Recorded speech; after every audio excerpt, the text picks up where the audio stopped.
in the quarterfinals, and some big matches.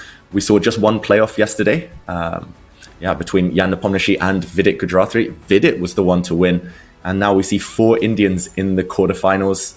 I think the one we'll be following most closely of all, Peter, Magnus Carlsen against GUKESH. Some juicy matchups.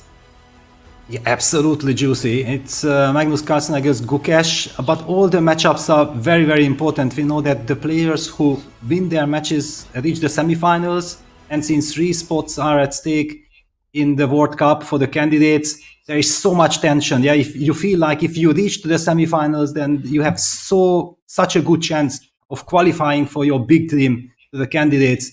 I can imagine how nervous Vidit is, for example. Yeah, this is a golden opportunity playing against Abbasov. If he wins that match, then he's in the semifinal with all the chances for the candidates. GUKESH know exactly how good Jan is, and there is the handshake.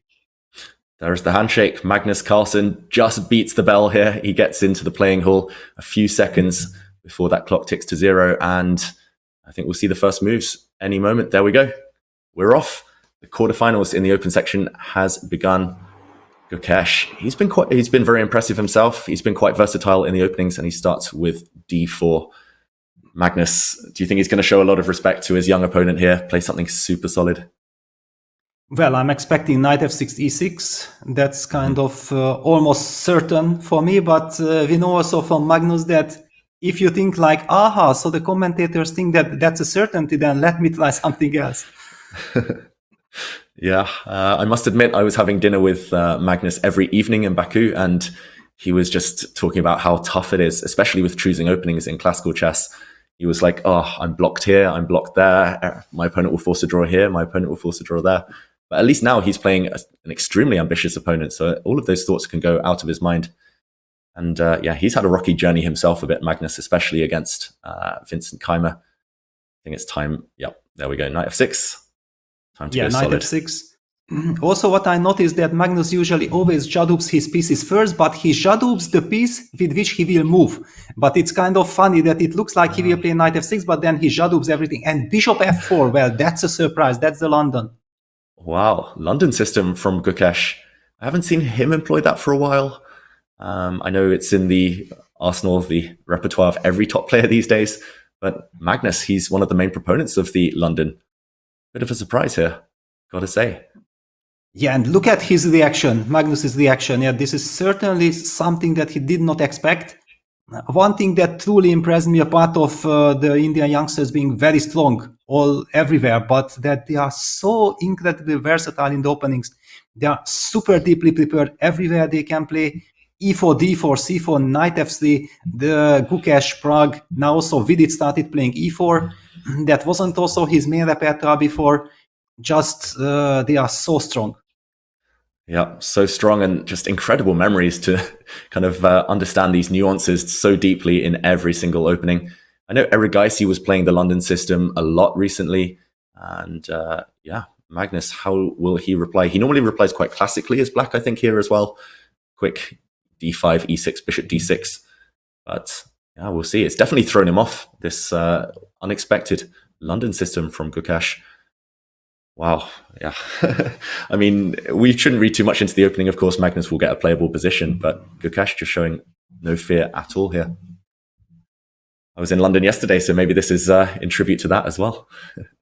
Yes, certainly. And we have seen also mind games between Magnus Carlsen and Vasily Ivanchuk that featured d4, d5, knight f3. And I think the whole world who was watching was thinking like, what on earth is going on? These two brilliant players, the two giants of chess, the legends, spending time on move 2. And now this repeats itself after bishop f4. Clearly, yeah, we are expecting something like d5, e6, bishop e6, but there is also an argument to be made for e6, c5. Yeah, there are so many different setups from black.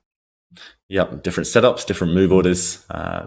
Lots to choose from for Magnus here. He's definitely not out of book after bishop f4, but after a few minutes, he'll start to speed up. And there we see handshakes in the background. It looks like other games have started as well. Abbasov just arriving there a couple of minutes late, which is actually against the regulations of the tournament. But my eye is drawn to 2 games GUKESH against Carlsen has taken a bit of a weird turn, not your usual London system, and also the game between Fide and Abasov. Very wild stuff there, very imbalanced position at these early stages. So maybe we start with Magnus's game. Maybe we jump in, show what GUKESH has been doing. He's been greedy, he's occupied the center with his pawns, and feels like Magnus is taking some risks, strategically at least, at these early stages. He's down 12 minutes on the clock already, Magnus Carlsen here. And he's allowed GUKESH to build this big pawn center. Oof. Yes. Thoughts, Peter? I'm a bit surprised. We are actually trying to get the games correctly because we had some technical issue. I mean, we do know that the Lenier Dominguez Fabiano Cardano game was correct. We also knew that Ragnanda's game against Erigaishi was correct, but we are waiting for a fix. And we will be jumping right into the action in the GUKESH Magnus Carlsen game once everything is set. Yeah, as mentioned there in the featured chat, this looks a bit like a Jabava London system now with White's knight on c3, rather than traditional London system kind of structures. So it's up to Magnus now to fight for that center. I'm expecting the move d5.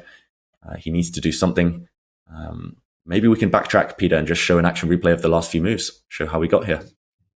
Yes, because actually only 5 moves had been played, so we didn't miss on anything. But actually we did, because look at this. Yeah, d4, knight f6, bishop f4. We were talking about e6, c5, or d5, e6, bishop d6 being very typical. And Magnus felt like, you know what? I want to get out of theory as quickly as possible. Opted for b7, b6, which, however, did not surprise GUKESH at all. And he answered with the move knight c3, a very energetic way of fighting for the center immediately. Bishop b7 was met by f3. The intentions are absolutely clear to go e4 as quickly as possible, and Magnus did play the move e6, allowing e4, and that's the current position. And yeah, feels like he has to do something. I have a feeling as well, I've seen Magnus play like this in Blitz, maybe even Bullet, so GUKESH could have been prepared potentially. And yeah, d5 strikes me as Black's most common move, but it does invite White to occupy more of the center, to expand. What are your thoughts here, Peter? I don't really see too many tempting choices for Black, other than challenging immediately with d5. Yeah, well, there is a big question, yeah, that if you play d5, how does White react? Because there is even the argument to be made, this typical Jobava London idea with knight b5. Yeah, let's just put it on the board what we are talking about. d5 can be answered by knight b5, very strongly threatening knight xc7, and if Black is forced to play knight a6, then suddenly White can maybe transform the position to the French structure and claim that that knight on a6 will be misplaced, for example, knight d7. And now the big question, does the bishop fall back to e3? And while we are discussing this, Magnus says, you know what, guys, no, don't even talk about knight b5. I'm not going to let that happen. I'm going to waste the tempo on a6, but make sure that knight b5 will not come. Yeah, don't try this at home, kids. It looks like Magnus is taking liberties, playing really slow moves. He's just gone against all chess wisdom. He's not even fighting with center right now, but he does prevent that knight b5 idea, like you say, Peter. But he hasn't got GUKESH out of book. GUKESH continuing to blitz, queen to d2. Getting ready to castle queenside, maybe? Just staying really flexible with White. I'm impressed, the opening preparation here. Incredible. I mean, I believe that Magnus's reasoning behind b6 was that, you know what, okay, GUKESH does play some London systems with bishop f4, so probably he is very well prepared in the main lines, but let me try something rare, something unusual, and he will be out of book. No. The answer is a very big no. GUKESH is still blitzing his moves. He's preparing long castles with the center and with Black's king stuck yet on e8, and I'm not seeing that king to be moving pretty soon anywhere. I'm guessing that Black will have to play the move d7, d5. I don't see any other way of playing this structure. Yeah, if you leave it too much longer, White will start throwing pawns forward on the king side. White will get castled. White will be very ready. So it feels like now or never for Magnus to fight with d5. And the only question there for GUKESH is how to react. Close the center, leave things. I don't know if you can keep the tension in any way. if you close it, it does become very much like a French defense, as you mentioned, Peter. And what do you think? Is this a good version of a French for black, if there is such a thing? I think that the reasoning why Magnus is ready to go for this is that he believes that, for example, after a6 included, without the knight b5 idea, something like e5, knight fd7 is perfectly playable, because then black will have a very quick c7, c5, and one could give a case that the knight on c3 will be misplaced. The bishop from f4 also has to come back to e3 to get f4, knight f3 in, and then we get some kind of a French structure with knight third move, knight c3, knight f6, which is quite tolerable with this new kind of b6, bishop b7, c5 idea. I believe that probably GUKESH's reaction would be even to sacrifice a pawn. Maybe he can even do something like long castles, because compared to any of these typical sacrifice gambit kind of play, it seems like white got some tempi. Mm-hmm. Yeah, and how would you try and justify it here if black were to be greedy and grab the pawn on e4? Like you say, it looks tempting, this gambit. You're ahead in development, but what's next?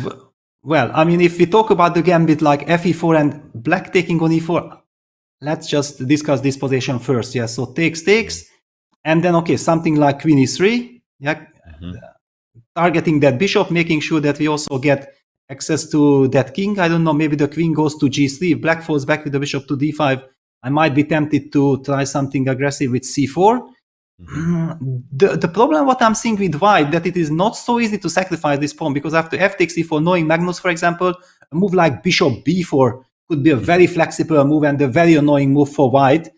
And this gives us also the chance to talk about eventually knight takes e4, but knight takes e4 doesn't put black under so much pressure that he feels obliged to take the pawn. So a lot of nuances here. Yeah, and Magnus trying to work out those details. I really like it either way from GUKESH, what he's doing. I think maybe if there is one Achilles heel in Magnus's game, it's when his opponents kind of can attack him from an early stage. Yeah, and we all know that some of the young Indian players have had success, and he does play d5. Yeah, they have had some success when attacking him. Moment of truth. How deep does GUKESH's preparation go? He takes a moment. I'm expecting him to move immediately. He's played quickly up to this point. Let's stick with this game a little bit longer to see what GUKESH does. I want to see the sacrifice, Peter. I don't want to see a closed position. I think Magnus will be very happy there. Yeah, well, the big question is how deep is GUKESH's preparation? Maybe it was just because if you go for d4, bishop f4, this is the least you worry about, right? I mean, okay, here you definitely got a game. Everything is ahead. You have the center, you have the white pieces. Yes, black is solid, but why on earth would you really spend too much time analyzing this position unless you really have this feeling? And there we go. Long castle. Okay, GUKESH is prepared. Forget everything what I said. He is prepared.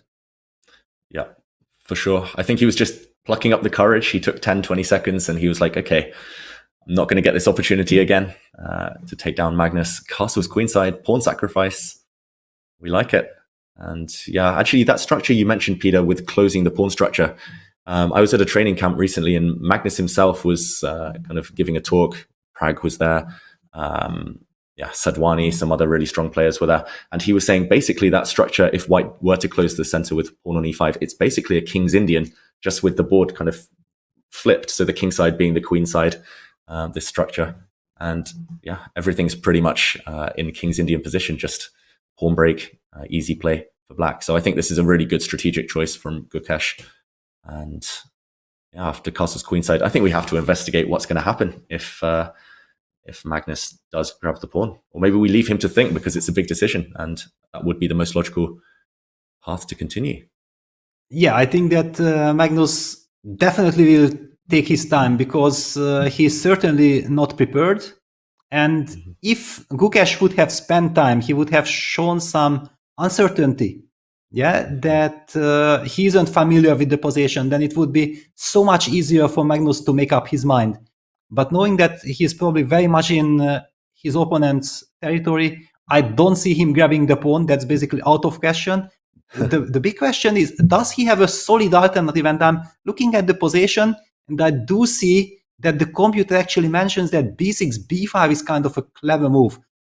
And it has a strategic feature. I believe that you are tempted with moves like this. Mm-hmm.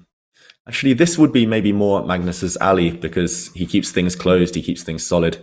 It threatens b4, as you mentioned, maybe putting some pressure indirectly on White's pawn center.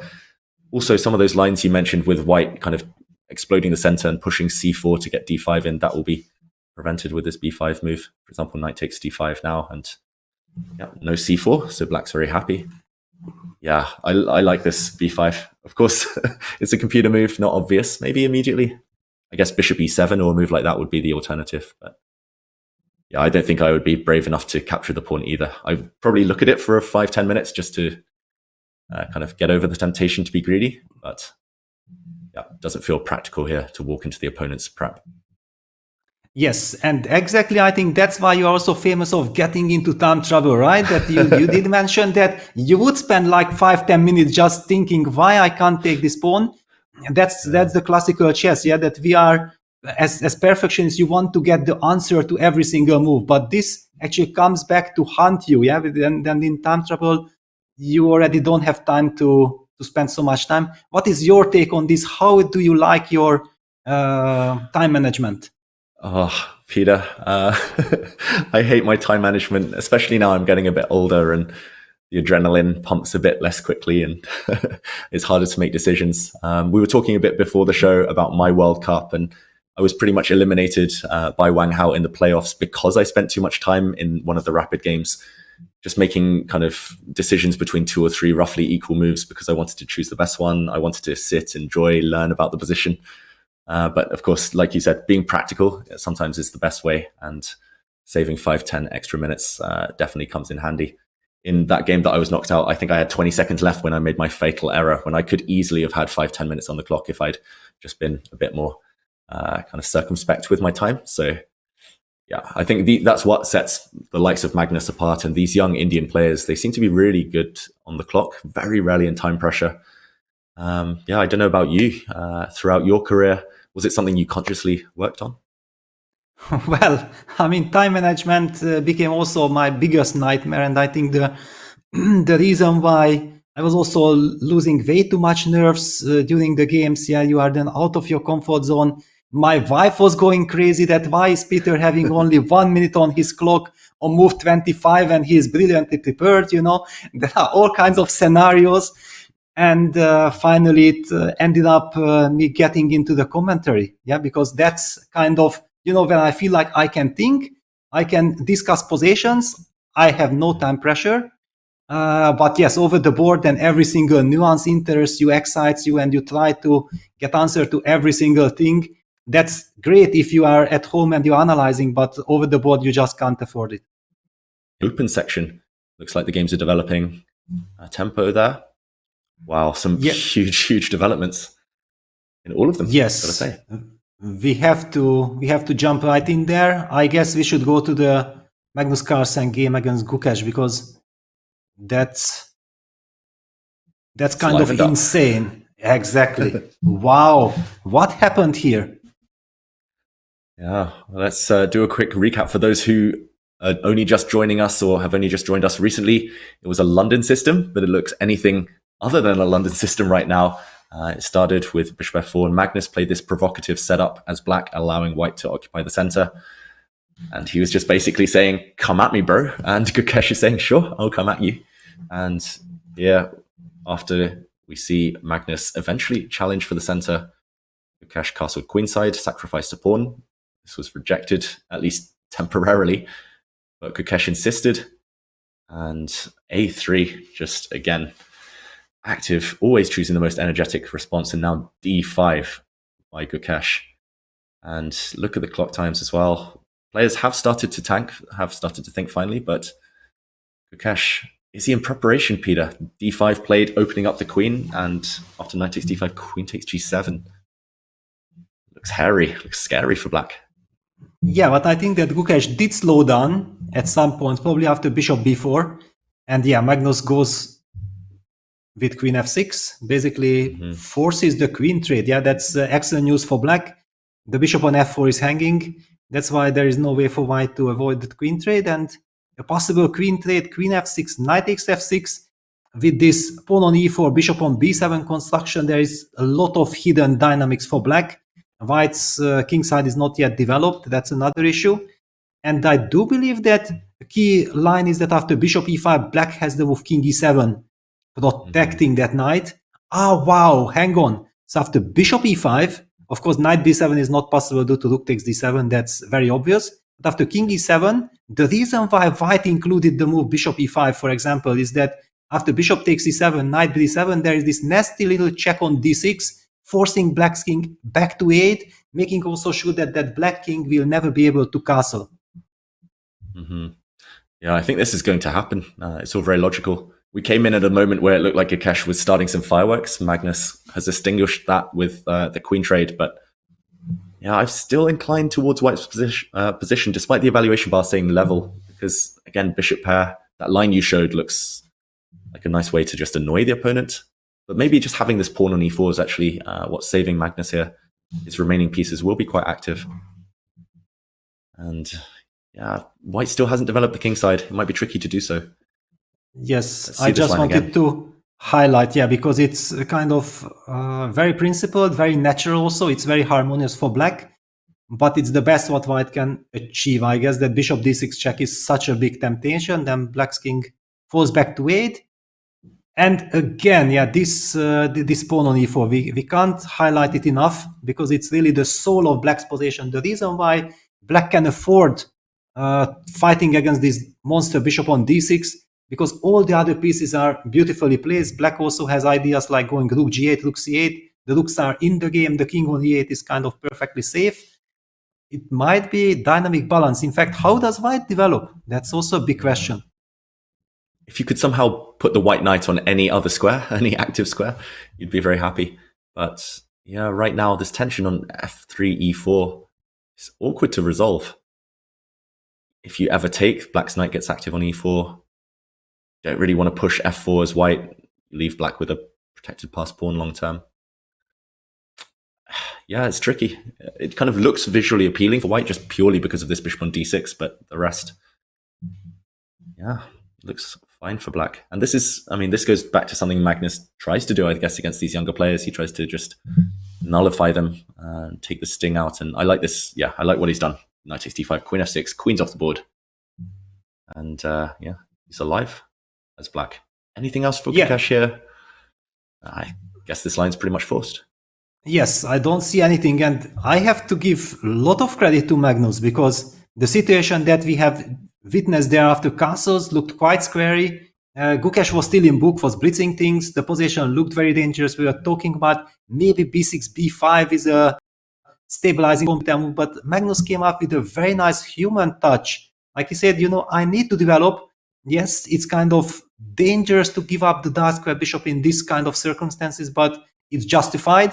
Perfect judgment. And basically, by playing bishop b4, he had to foresee and calculate all the way till this endgame after bishop d6 check king e8. I think that was the final picture, and he had to evaluate it that actually this is a good position for black, nothing to worry about. Brilliant judgment, I have to say. Yep, brilliant judgment. And we shouldn't forget that this is just a huge match for GUKESH, probably the biggest match of his career. Potentially the candidates on the line if he beats Magnus, but that's a big hurdle. I think out of the 4 remaining Indian players, it's the toughest luck for him to be drawn in the same quarter as Magnus. And yeah, looks like a level position, but not the end of the world, of course. But yeah, a bit disappointing. Maybe GUKESH would have been a bit more excited after getting his preparation on the board. Yeah, and he also played with so much spirit, yeah, that he was willing to sacrifice the pawn. Then he opted for d4, d5, opening up everything. But it was wonderful judgment for Magnus that actually he can grab everything and be able to navigate to safety after queen f6. And yes, the endgame. In fact, I would say that it's a very double-edged endgame. So if anyone would be, I think it would be full advice to think that, okay, the dynamic is out of the position. No, the dynamic is very much in. This is a double-edged endgame which can either way, but I believe that if someone has the chance of eventually getting the upper hand, might be black. actually, despite the fact that white has the pair of bishops. Yeah, if it was anyone else, we might not say that, but especially knowing Magnus, he likes these endgames where it's slightly imbalanced. Not too much, but there's enough to work with. Yeah, I think he'll be very happy just with the course of the last few moves. He also said in Baku himself, we were watching the games every evening at dinner or playing through them, and he was like, oh, GUKESH, he never gets much out of the opening, but he always plays with so much energy. And this position, at least, he'll be happy, Magnus, that he's taken some of the energy. Tick tournament so far, it's been a dramatic couple of weeks. And here we see some of the players who are left in the tournament, but also some of the players who have been knocked out. Some huge names, Peter, some very high seeds here have already been eliminated. Yeah, unbelievable. I mean, you have been there. So, for example, the moment when Abdusatılov was knocked out, I think he was the first top seed. Someone, I believe many people had Abdusatılov as a hidden favorite, yeah, that we know that he's incredibly strong, very energetic, fantastic young player.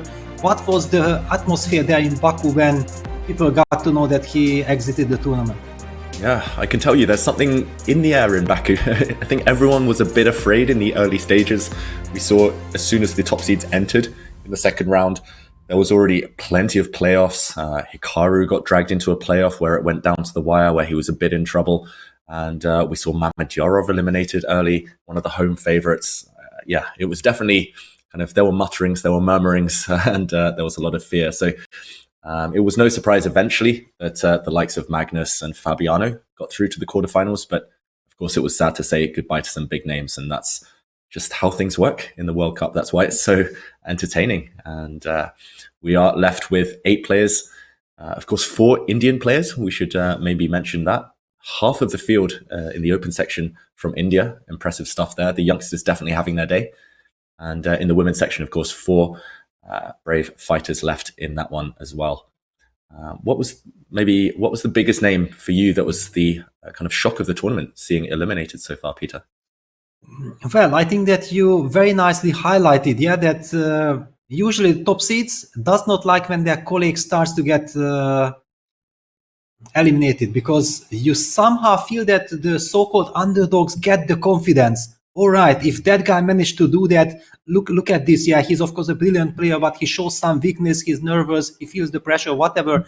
I mean, those are the signs the so-called low-rated players are waiting for and are trying to jump on the occasion. And right from the start, yeah, when Shakhriyar Mamedyarov was eliminated by the young Singaporean grandmaster, that was also a big shock of the tournament. Finally, of course, Hikaru's exit. One cannot say that it's a shock because he was knocked out by the incredibly strong Pragnananda, but still, I mean, Hikaru, of course, also one of the absolute favorites to win the event, had been knocked out there. Nobody is safe. Magnus Carlsen was on the verge of elimination against Vincent Keimer. It was basically about one single move. If Vincent finds that knight takes e4 move, and by the way, the same knight takes e4 move is on the board which Magnus has just played. Oh, perfect timing, Peter. Almost scripted there. Knight takes e4. Huge miss there from Vincent. I must admit, like, I was so shocked. I thought he was going to find it, Vincent, and I was shocked that Magnus even allowed that. I've got to say, back in their match a few days back. But meanwhile, this knight takes e4 has been played, and to me, at least, it looks very healthy for black now. Suddenly, that position we were discussing earlier, dynamically balanced, we called it, white having the bishop pair. But look how active black's pieces are. And okay, GUKESH decided to trade on e4 because of this move, bishop f3. Is his plan to somehow liquidate everything here? Black can keep the tension, though. There's no threat here. White just wants to get the knight out to e2. Finally, get some breathing space for that piece. But yeah, I just like the way this is turning for Magnus, just visually. Just can that turn into anything tangible? Knight takes g3 yeah, that's is a the big question. Well. Yes, I mean, knight takes g3, probably bishop takes b7. Is that the forced line? But we have to address it. Yeah, knight takes g3. Okay, h3 or bishop takes b7. Okay, let's first analyze the capture. Then black has a choice, but probably going after the bishop is more natural. Rook a7, h takes g3, rook takes b7, and then white has a choice. Probably he should eliminate the h7 pawn in order to get access to some activity, because if black is attacking somehow with knight f6 or rook g7, then these pawns will be super vulnerable in the long run. I'm expecting rook takes h7, and after rook takes g3, black is tiny bit better. I mean, in the mid-90s, we would say like we don't want to be white against Karpov or Mickey Adams in this type of positions. Now it's clear that we don't want to be black against Magnus Carlsen. Yeah, he definitely don't want to be suffering in this endgame. And the reason black is better here is simple. I mean, it's just this g2 pawn. And it's easy to imagine those black pawns rolling down the board, the F and E pawns. Black has a beautiful square on e7, as you're highlighting. White's knight is going to take an age to get anywhere good. You're going to have to tie down your rooks defending g2. And maybe with an idea like this in mind, he has indeed taken on g3. I was reluctant initially. I just thought, okay, it's going to fizzle out if pieces come off the board. But I think Magnus has seen this line and seen deeper. Of course, there's h takes g3 here as well, but it won't change too much necessarily. Maybe Yes. h takes g3 is a slightly better version, though, for white. I mean, all eyes on GUKESH, yeah, because he plays with the white pieces. It's so easy to get nervous, yeah, because one thing you don't want to be against Magnus is a position where you have zero chances for counterplay. And this is certainly one of those positions, which means that Magnus has the chance of grinding this position simply systematically without taking any risk. And we know exactly that he has the feeling of perfect harmony. Every single move will slowly improve his position. And the question is, will you be able to hold on to that pressure in a long term? Of course, in a short term, there is no big pressure on white, but I already feel like there's going to be some kind of a very long grind from Magnus. Yeah, and somehow, I mean, GUKESH has been on fire. He's been in the form of his life and probably the best player out there this late year. But yeah, somehow it feels like these last few moves have been slightly negative. It's as if he's trying to force the issue. I'm not sure it's kind of helped him too much. Like you say, 2-result game now with Magnus grinding. And even though Magnus let some chances slip, for example, against Vincent in their playoffs, it does feel like his cup of tea. And yeah, you can see how focused Magnus is on the camera. It's GUKESH's move, but Magnus is feeling optimistic. Great body language there. And okay, what to do? If we take on g3, bishop takes f3. Maybe this isn't a better version. Can black be greedy if knight takes f3 and just grab all the pawns? Rook takes g3, rook takes h7. Rook takes g2. Am I blundering something here? It was a bit shaky. Well, I have knight some e5. knight e5 move, yes. Yeah. I think I have some knight e5 trick. Mm-hmm. This is nice. Otherwise black would just be a pawn up. Knight takes e5, rook h8, check. It's a nasty skewer. And the idea is that black's knight can no longer block on f8. Okay, so maybe this is one trick that GUKESH has up his sleeve. How about in that one last question. Sorry, go on. Yeah, also that instead of rook takes g3, what happens if black, for example, just protects with knight f6? Yeah, is there an argument to be made for that move and just make sure that these pawns are stuck there? Definitely. I want to route knight e5 again, though, just to try and go active. I don't want to passively defend my pawns, otherwise long term I'll just be stuck. But here, maybe can I touch you with rook g5? I would like to force that rook away from h1 so that the pawn on h7 will not be vulnerable. Then go some rook c8, king e7, and just coordinate forces. Yeah, you were praising me, Peter, for strategic stuff earlier, but I've got to praise your play here. Just everything looks so harmonious. The point is that this transformed into e4 structures. Yeah, so I feel like e4 structures, all these nuances, these are very much in my blood, but all these symmetrical d4 structures with the bishop on g2 that, you know, if you ask me whom to ask as a tag team partner, if in chess we would have a tag team partner, I would pick you any day. Oh, Peter, we need to get that going, some commentary pairs chess. Would be great. Would be awesome. That's for sure. Yes, I mean, like you said, the pawn structure, it resembles a Sicilian now, or a French Caracan sometimes with this structure. And definitely suits Magnus here. Oof, tough decision. I don't envy GUKESH at all. Looks like he'll be saddled with some weak pawns and a sad defense. He just needs to get out of this game with a draw, I think. Just somehow needs to knuckle down now. Exactly, that's his main task. Also, we have to highlight, because you mentioned that this can happen from Sicilian, it can happen from French, can happen from Caro-Kann. The main point being that actually this 3 versus 2 on the queen side is not going anywhere from the white side. And this center pawn, this f7 e6 plus the dynamic on the king side guarantees black that despite seemingly there is very little material left on the board, there is so much tension. And this is what we have witnessed in the game between Niels Grandelius and Arjun Erigaishi when Arjun went on to win that very important game in the previous round against Niels. Seemingly nothing is happening, but practically it was unpleasant. And then with incredible technique, Arjun also went on to win that game. All eyes on Gukesh. He needs to survive this. Yeah, and that goes to show, I mean, classical chess wisdom as well. Sometimes they say, oh, the outside pawn majority, the queenside majority, but here it's just about the fact that white's kingside pawns will be weak. He takes on g3 rather than b7. We looked at both variations, and that latter line that we looked at looks like it might come into play. Magnus will now trade bishops. I wonder if g takes f3 is anything to... well, is it that an improvement for white? It's sad for the white knight, but at least white's pawns will be healthier if you keep more pawns on the board. Yes, exactly. I mean, it's a very set choice. Let's just show that bishop takes f3. Of course, we wanted first intuitively to capture with the knight to go for some dynamic. However, if there won't be any dynamic, then of course knight takes f3 is less appealing than g takes f3. And now a very big question, because g takes f3 is kind of a defensive move. And what? Knight takes immediately. Knight takes, of course. Yeah, this is the human way that you want to get counterplay. But if the counterplay backfires, if there won't be any counterplay, then of course black's pawns will be really vulnerable. Now, big question, how much time will Magnus spend in this position? Because he's spoiled with the choice. Rook takes g3 is an option, knight f6 is an option, just protecting that pawn with rook g7. But I still feel like knight f6, rook takes g3 are the most natural ones. Yeah, I totally agree. I think it's a straight choice between those two moves. And yeah, I'm not sure which one Magnus will go for. The more I look at it, maybe rook takes g3.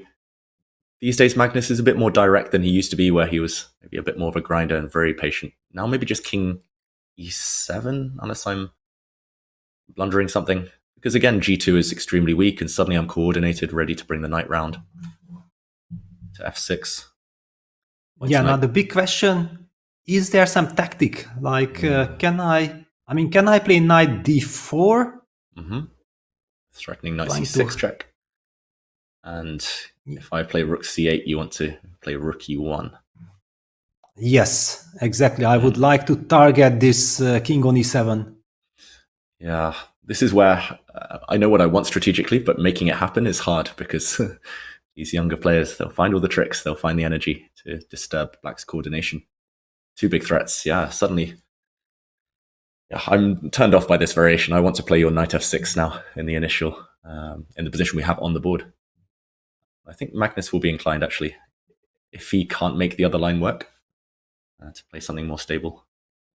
Yeah, I would like to highlight, because I see with computer that actually the idea behind rook takes g3, rook takes h7 according to a computer is this retreating move knight d7 to f8, which probably gives perfect harmony for black. But the knight on d7 from human perspective looks so nice. We don't want to move that knight. So unless Magnus really goes very deep into this position and realizes that, okay, hang on, I have this knight f8, it's a fantastic move. I hit that rook away, now the pawn on g2 is hanging, and if white has to fall back and be passive, then you might be tempted to go for knight f8, but it's such a hidden move. It's not the main move that a human brain comes up with. Yeah, not obvious at all. I guess the knight might eventually land on g6, just cuts out any rook h8s, and then it might jump to f4 a bit later, cuts out knight e5. Again, it's one of those things, it's like once the computer says it, it's like, obviously, of course, but to spot that from afar when you have other tempting options is not necessarily going to happen. Exactly. Even if you're Magnus Carlsen. Yeah. Because intuitively, yeah, that we mentioned this, that usually when you get a position like this and you feel like you can have a long grind, you don't want to go for forced lines unless you know exactly that they work in your favor. Yeah, and this rook takes g3, rook takes h7 position is slightly mysterious. There is a dynamic, and also Magnus might feel like, Gukesh is such a sharp player. If he gets a chance, he will use it. So I better keep everything under control and not let him get any activity. Yeah, and we see Magnus head in hands, thinking for around 3.5 minutes so far. And I think, yeah, again, his sense of kind of the critical moment might be spot on here. If he does end up playing rook takes g3 and knight f8, then hats off to him, and he'll deserve the pressure that he'll be able to exert on GUKESH, but not obvious, and I'm not sure whether to expect that. So either way, Magnus in the driver's seat, and it's just about how much pressure he can exert from this position. Yeah, and I would like to highlight, if you already have access to the computer, then okay, let's use it to our advantage, yeah, because of course the players are so much more deeply involved with the position than we can be. The move knight f6, which comes so natural, at least it came to me very naturally. If we get time to go king e7, rook c8, we basically win the game. However, there is a certain line to be calculated. Rook h6, hitting that knight immediately on f6, and apparently king e7 is already not working, because then white jumps with knight to e5, threats knight c6 check, and also rook f1, and suddenly black's pieces are vulnerable. This means computer says after rook h6 you have to play rook g6, kind of. If you follow it up in the principal way, then white trades, and anyway jumps with the knight to e5, and suddenly we see a transformation of structure. There is some dynamic option for white. White can also advance his queenside pawn, so maybe this is a reason why Magnus is also not that sure about knight f6 or rook take g3, and he needs to spend all his time at the moment. Yeah, again, once you see it kind of by process of elimination, this is one you want to rule out. Suddenly black's best piece, the rook on g8, has been traded off. You've kind of improved your pawn structure as black, but you're just one move too slow. Again, if black could get king e7 and rook c8 here in one go, then you're loving life. But yeah, here... Yeah, so wise the engines these days, Peter. I remember the days when the engines would struggle even in positions like this. But now they reveal all, and rook takes g3 could, I guess, I mean, I don't see the computer, but it could be significantly stronger than knight f6 here. Yeah, according to computer, yes. I mean, okay, rook take g3 is like 0-20, and everything is like 0-0. Yeah, so it really, yes, shows that computer believes, and this is probably also the reason why GUKESH opted for knight takes f3. And we have to mention that these top guys, these super guys, they are basically able to calculate lines like a computer. Yeah, they sense the direction, and they are capable of. For us commentators, of course, we are covering so many, we are also trying to explain everything in general terms. So easy to miss things which the players would never miss. And I'm very interested to see how Magnus will react and deal with this position. Yeah. I mean, Magnus, his clock handling, we talked about my time struggles, my time management, but his is just perfect in positions like this. And the fact that he's gone into the think, and he's probably just comparing and contrasting these two moves. The more I look, the more I think. I'm kind of concluding that he might come to the right decision. Rook takes g3, and 0.2 might not sound like much, and normally it isn't much in most types of positions, but here it's significant. It could be the difference between putting long-term pressure on, maybe it'll be a draw anyway, or just kind of fizzling out immediately to a level position. So, important moment. Let's give Magnus some time to think. And also to admire our camera, yeah, because it's so nice that we have access to the camera. Otherwise, we wouldn't be able to sense the importance of this moment. Look at this. It's a queenless endgame, seemingly more or less balanced according to the engine, but the players feel that there is so much more to this position. I'm just loving the fact that we have access to this info. Yeah, it might be 0.2 difference on the line here, but it's going to feel like life and death for these two players. And that's the big difference. That's what sets them apart in tiny, tiny margins at this top level. And decide where to go next before we head on our next break. It looks like Magnus did go for that rook takes g3 decision. Meanwhile, Vidit Abasov still very balanced. Dominguez, Caruana following your predictions there. Yeah, a bit of a profit there, Peter. And yeah, Pragnananda against Erigaisi still looking level. So what are your thoughts? Wow, I think let's go to the Magnus's game quickly, because there had been some developments. In fact, we see that line, the escalating line. Magnus opted for rook take g3, so no surprise there. But after rook takes h7, yeah, clearly he played the most natural human move, king e7. GUKESH immediately jumped on the chance with knight d4, and Magnus played the best move in the position, knight e5, not falling for this rook c8, rook e1, Cipolito. And after knight e5, yeah, because I feel like it's a solid kind of position, yes, so you don't feel like there could be anything important, but after rook c8, rook e1, suddenly things escalate. Yeah, that's why I consider it such an important moment, and I highlight it with a Cipolito kind of phrase. And knight e5, making sure that everything is covered. Nevertheless, GUKESH anyway goes rook e1, hits that knight. The knight can't move because of the fork with knight f5. Magnus will have to guard that knight. Do we go king d6 or king f6, or do we ignore and go rook? What are we doing at all? Yeah, I mean, the dilemma, first instinct, I wanted to say king d6, but then the dilemma is what to do after rook back to d1. We don't really want to repeat the position. Okay, Magnus answers for us. Maybe he thought any king moves here would be met by checks, and he plays rook g4 instead, trying to transform the position. Okay, to trade knights or not to trade knights, Peter? Big moment for GUKESH. Yes, and the reason why Magnus did it with rook g4, because one could say that why did Magnus pick then this rook? Why not rook d8? Because rook d8 would run into knight f5 check, I'm guessing. Rook d8, yes, it's confirmed. Yeah, knight f5 check. And then black has to depart from this lovely e6 pawn. And it's clear that black still keeps some initiative, but white should be able to hold this position without much problems. Just way too little material. Magnus wants to keep the structure intact. He feels like finally, if he's able to squeeze something out of this position, is thanks to this e6 pawn. Yeah, and for example, if he does take on e5 now, GUKESH, rook takes d4, maybe we put that position on the board. The troubles are far from over for white there. Just rook g8 is a huge threat. The g2 pawn really weak. Rook a to d8 might come. Yeah, I don't see any way for white's rooks to coordinate in time suddenly. Yeah, okay, maybe with best play, the computer will hold the draw here, but this is going to be a lot more suffering, at least a couple more hours of suffering for GUKESH just for the draw. Are there any alternatives? Well, I don't know. Rook g4 feels like a very nice move. Yeah, it's kind of knight f5 check. I believe that we have to discuss knight f5 check, which kind of forces king f6. And then we activate that knight. We jump to d6 and hope for some tactical options with rook f1 check, some pressure on the f7 pawn. King g6. Ooh. This is the type of position where in a blitz game, I would start to blunder as black because it's suddenly got a bit wild. But it's a very interesting move.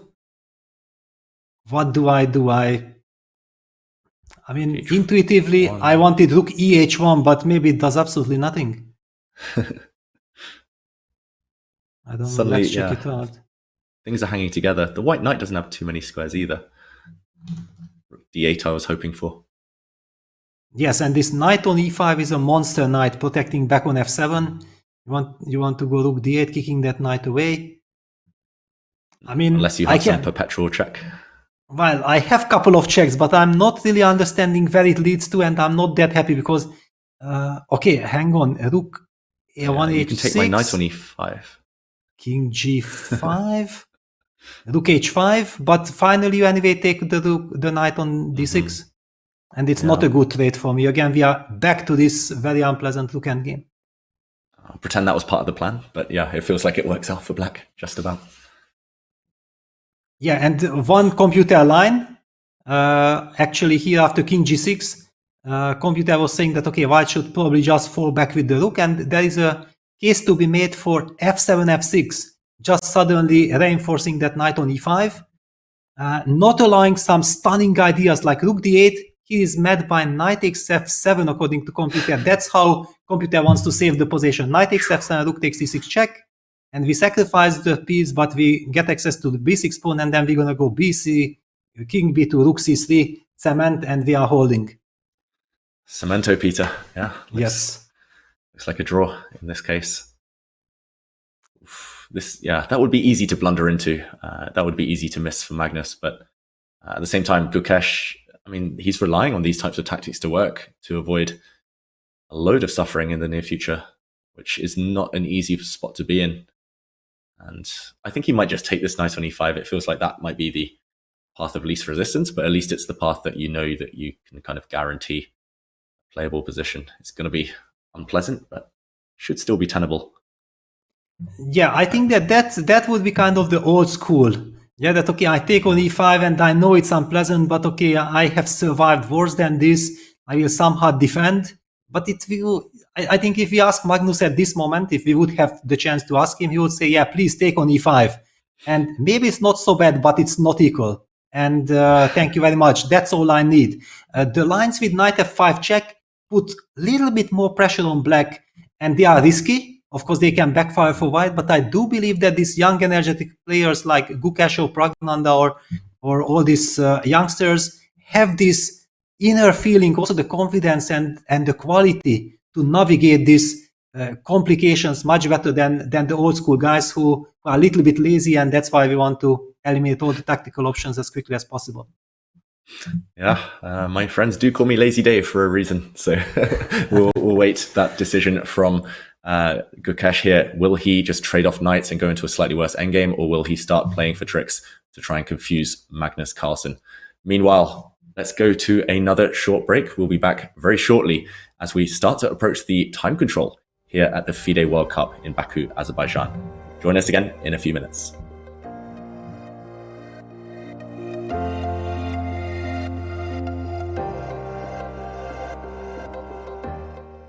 Want to do unforced errors, making life much more easy for the opponent, and we see a lot of maneuvering there. I also would like to use the chance and ask you, you have been there, we already talked about the result and the disappointment that you got knocked out by Wang Hao, but tell us about your routine. How was it like as a commentator also, that how do you settle into a fighting playing mood?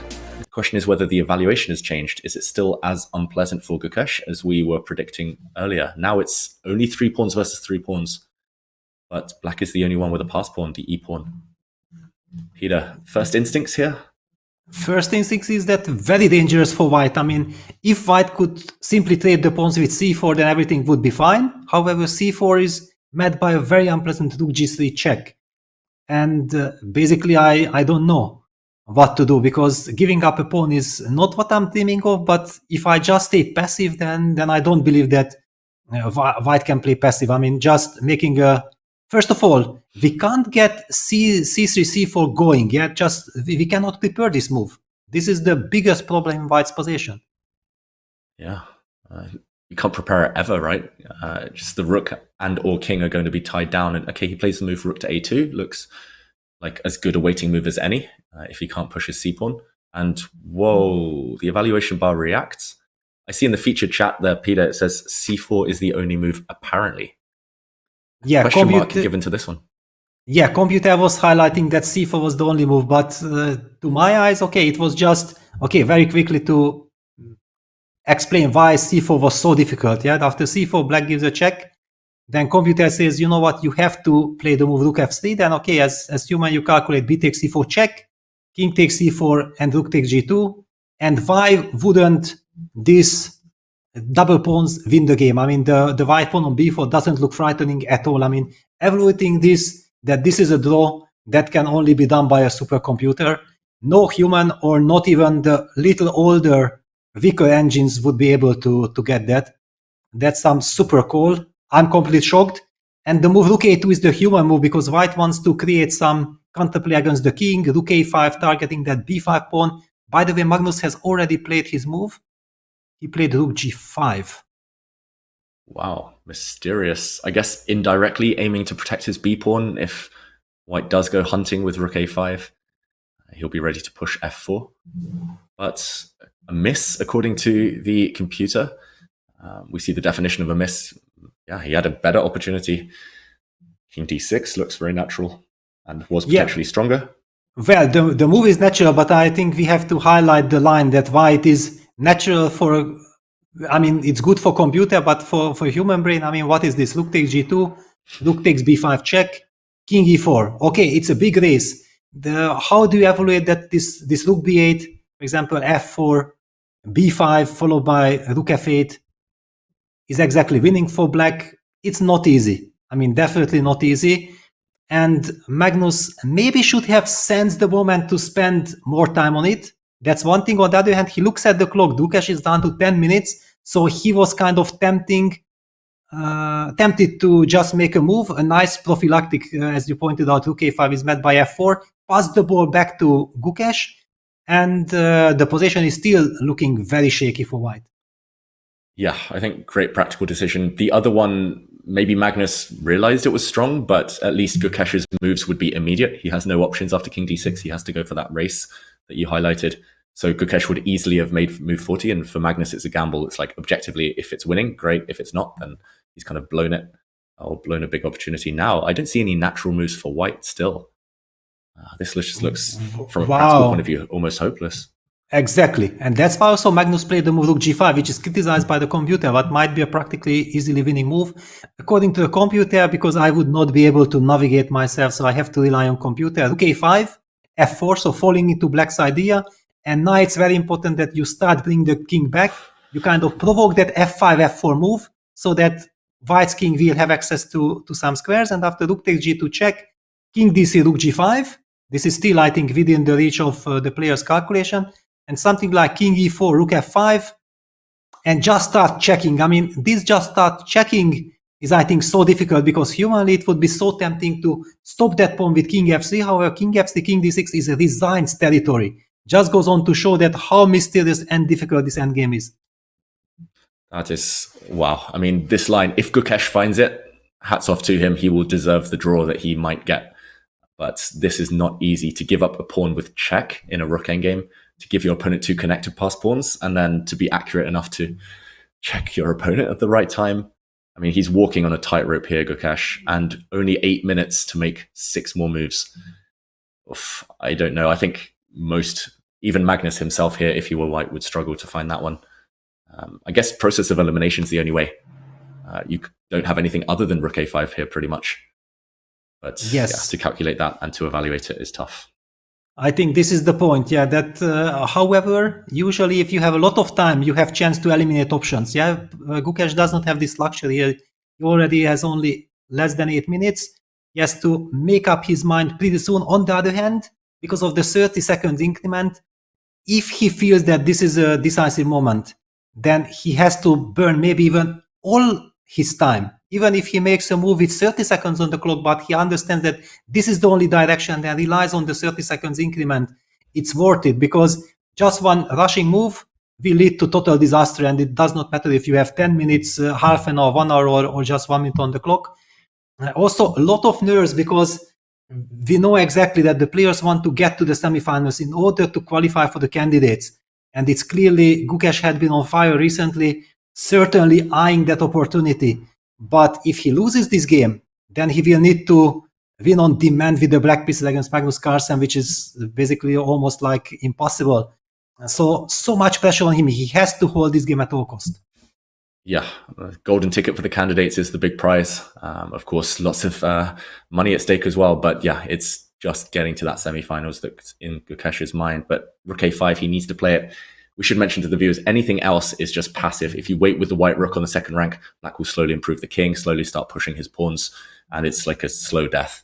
And nothing worse in chess than giving your opponent easy moves to make progress. Yeah, the king is coming. So, okay, should we stay here? Should we wait for GUKESH to make the move? He has to play rook a5. Otherwise, he's going to lose this game and might be heading towards elimination. I think maybe, Peter, we let him make this decision. We'll come back. We'll update everyone, because there is drama in the game between Tan Zhongyi and Goyachkina in the women's section. It looks like, maybe let's zoom out of this one. It looks like Goyachkina is game, because GUKESH has not played a rook to a5, and it looks like he is now losing objectively. Magnus quickly playing his response as well, putting pressure on the clock, on the board. Look at this, under 5 minutes for GUKESH against 31 minutes. Magnus working his endgame magic. And g-pawn simply dropping. Yeah, I mean, rook a7, check king f6, that line with rook a5 was so insane, and that's why I don't like when computer question marks or does not show enough respect for a move like rook g7 to g5. Practically speaking, it was a monster of a move. And luckily we had that moment, and we also understood why computer was thinking it's a mistake, but it's just completely unhuman. Now everything is working in perfection, just as Magnus had imagined with the move rook g5. And then it turns out that rook g5 was indeed a very strong move, not a mistake. Yeah, I think Gukesh needed 4 hours on the clock, let alone 4 minutes, to find that ingenious defense with rook a5, giving up the pawn and running with the white king towards the king side. That was so tricky. And yeah, in practical terms, this one looks over. What can white even try? If you go passive, if you drop white's rook back to the second rank, you're going to die eventually. Black's pawns roll. Rook to b7, I guess, is just met by pawn to f4, but you could maybe even start a race. Maybe that's winning for black as well. Well, I feel like if he has already given the check on a7, that probably he is planning to play rook b7. Of course, the move f4 is very much in the plan of black, and now white has to start running with the king. I only don't know that. Yes, what happened? He dropped his rook back to a2, so not Back going for to this. a2. Okay. Okay, now Magnus is going to gain a couple of moves for free. Is it time to start activating the king, start pushing the pawns? Spoil for choice. Yes, I think like they are just coming together. Yeah, f4 is beautiful because it opens up the rook. It opens up the king's position also. For example, after f4 already e5, king f5, e4, also the king can be activated. Magnus also makes sure that after c4, there's always a rook g3 check. Actually, the more I look at it, the more hopeless it looks. I just don't see any defense for white. You basically have no next move, as you say, Peter. I mean, next you have to move the white rook away in order to simply bring the white king back or to push c4. But I mean, that's where the rook was 3 moves ago. He's lost 3 moves for free in a race. That's essential. It feels like Gukesh panicking with the clock ticking, but understandably. I mean, it's a really difficult position. This is why we were saying earlier, don't get into these endgames against Magnus. He's going to slowly break your spirit. And he's outmaneuvered Gukesh here. I'm thinking that maybe Gukesh was trying to, f4 played, was trying to force that king to f6 in order to go rook c2, and then try to push c4 and against rook g3 check to play the move rook c3, and close the eyes, and he believes that passive defense probably will lead to a loss, so he has to try. That's the only way, and then maybe it was important for him to kick that king away from the b pawn as far as possible. Yeah, looks like he's got to try something like this. At least start a race, at least get a passed pawn. White's king just too far away, and you predicted rook c2 on the board. And now the question is, does black hold you up with rook g3 for one more move? Or does black just continue pushing the pawns? I feel like rook g3 is a very brutal move, because the whole hope of white is based on the fact that you want to get counterplay. But after rook g3, you can't push the pawn, you have to fall back with the king, but then black just activates the king to e5, makes further progress, and after c4, b takes c4, we will never get any counterplay because the pawn is falling with check. Black's king is also getting much closer to the b pawn. And also one highlight that after rook g3, just let me show this move because maybe it's a little difficult to show from with arrows, that even the idea with pushing the pawn with b5 runs into rook b3 check and the pawn is falling. I don't see any counterplay for white after rook g3, and Magnus, knowing Magnus, it's just a matter of seconds when we will see rook g3 on the board. Yeah, unfortunately for Gukesh, black's moves are also very natural, even if it wasn't Magnus right now. But yeah, rook g3 would be sadistic, just cutting across the opponent's plans. I think this one might be over by the time control. Gukesh needs a trick, but Magnus isn't feeling merciful today. Oof. Yeah, this is tough. I mean, this happens to all of us. I've lost track of the number of times Magnus has ground me down in an endgame when we play Blitz. Pieces just end up on good squares, and somehow you always end up passive against him. It's crazy, this knack he has. And Gukesh will learn from this, of course. There we go, rook g3 on the board, pinning the c-pawn. On the board, yes. King b2, you could tell body language there, Gukesh losing belief. King a2, king a2, ooh. Yes, because he's trying c4 and b5. I mean, this is the only chance. The only problem is that it's completely lost because black's king is just way too close to the action. There is no hope. Yeah, that's a nice touch though from Gukesh. We've got to praise him for that, king a2, stepping out of those checking ideas that we mentioned. But still, the race is not really a race here. King e5, how difficult do you think that is for Magnus right now? Not difficult at all. It's basically the move that he would play in a bullet game. I think it's his instinct. He is just now posing, and this is absolutely correct. Why should he rush? He has 28 minutes. He feels that the position is now definitely objectively winning. He just has to make sure that he calculates some forcing direct lines. And the fact why we appreciate king e5 so much is that after c4, b takes c4, I don't know. Yes, probably white starts with rook b2 or b5, but whatever. Black's king is very much in control of the b pawn. Yeah. You're in the square. You're in the box. King d5 looks like it's going to come. Yeah. It's. I mean, I just don't see the drama. The fact, however, that Magnus is taking his time, it's absolutely correct. That's how you have to approach such situations. Yeah, very professional. Pause just to double check. Don't give your opponent even a glimmer of hope. Yeah, do you think he's going to be able to fight back? You mentioned, Peter, like it's an impossible task.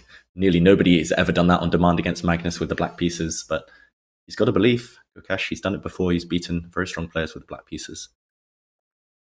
Yeah, but I mean, okay, we have been covering the Champions Chess Tour. We know exactly what happens, and Magnus always states in every of his interview, well, if I go up on the scoreboards, then good luck to my opponents. And I hardly recall any scenario when his opponents were able to come back. It was always a question like, if Magnus has a rough start and he loses because of some mystical reasons, then he's still capable. Yeah, we always kind of believe that he can pull it off, but especially with the black pieces, how you do that, I can't really imagine. Yeah, it's not going to be easy. And yeah, heartbreak, of course, for GUKESH if he does lose as expected. And yeah, especially with the white pieces. That's why we were saying minimal risk. That tends to be the approach by a lot of top players, experienced players in these knockout formats. But he's got to this point by taking a lot of risks, GUKESH, and he's been consistent. Okay.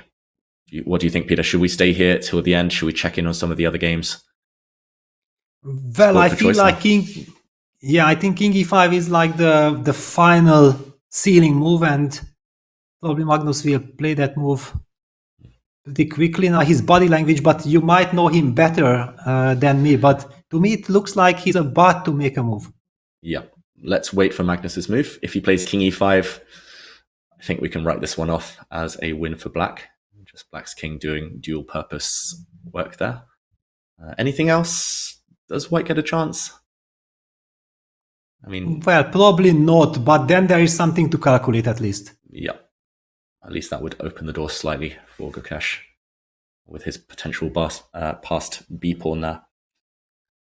Yes, because what are the alternatives? Otherwise, black pushes e5 or pushes king f5. I mean, king f5 is clearly inferior to king e5. The king is just further away from the b pawn. There could be a case that if Magnus feels like, you know what, I don't have to see ghosts. Let me calculate these lines like with e5, c4. I mean, after all, I'm so much ahead in all these ways. B takes c4. What am I afraid of? Yeah, b5. Where does this lead? I'm not really seeing, but I'm. Yes, I look at. Yeah, I mean, I'm looking at the screen, so I'm not the right. I see the engine line. So please tell me what are your instincts to be able to think like a chess player over the board.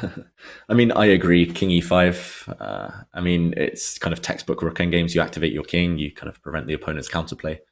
But yeah, here I'm just rook b2 is the only question that you could calculate. If he works out that this is winning for black, this pawn endgame, then he could go for something like this. If not, then. But it's only winning in one way. Everything else is a draw. So that's why I feel like, humanly speaking, you just don't want to put yourself in a shoe like this. Mm-hmm. I mean, you have to go for e4, close your eyes and go for e4 and calculate. Yeah, and of course Magnus doesn't want to calculate. King e5 on the board. Course. Yes. Now king b2 from GUKESH. Yeah, his king could have gone to b2 last move, so I guess that's an admission basically that things have gone wrong. Yeah, I mean, basically king e5 just wins the game. Now all the races are won by black. Black gets another extra move. I think it's fair enough to move on to something else. Do you have a suggestion? Is somewhere things heating up? Yeah, I mean, we haven't talked about a couple of games for a while. Vidit against Abasov is still this endgame, still looks very balanced. Maybe we just do a very quick check in there. We see that game happening behind Gukesh and Magnus on the camera. I just want to mention as well that Abasov has, I mean, they're at move 50 now. Abasov has 1 hour 15 on his clock. Carlsen is dominating his game, and basically it feels like it's just a matter of time when GUKESH will have to throw in the towel. It just so much domination from Black's forces in this Rook game. We do see that GUKESH played the move, and also this incredible time trouble between Pragnanda and Erigaishi ending dramatically, apparently after move 40, Eriga winning after finding that stunner rookie to move that computer highlighted earlier on. Yeah, lots to unpack there. Let's jump in, let's do a bit of a deep dive, and let's update ourselves with the clash between GUKESH and Carlsen. It looks like that one, at least objectively, could soon be finished. Look at those black pawns that you're highlighting. Oof, they're just too far advanced. They are going to win this race. GUKESH can grab a pawn on b5, but it will be in vain. Simply no way that white's pawns can ever catch up. What would you do, Peter, here? Would you try for one last trick or two? I don't see any way to keep playing, to be honest.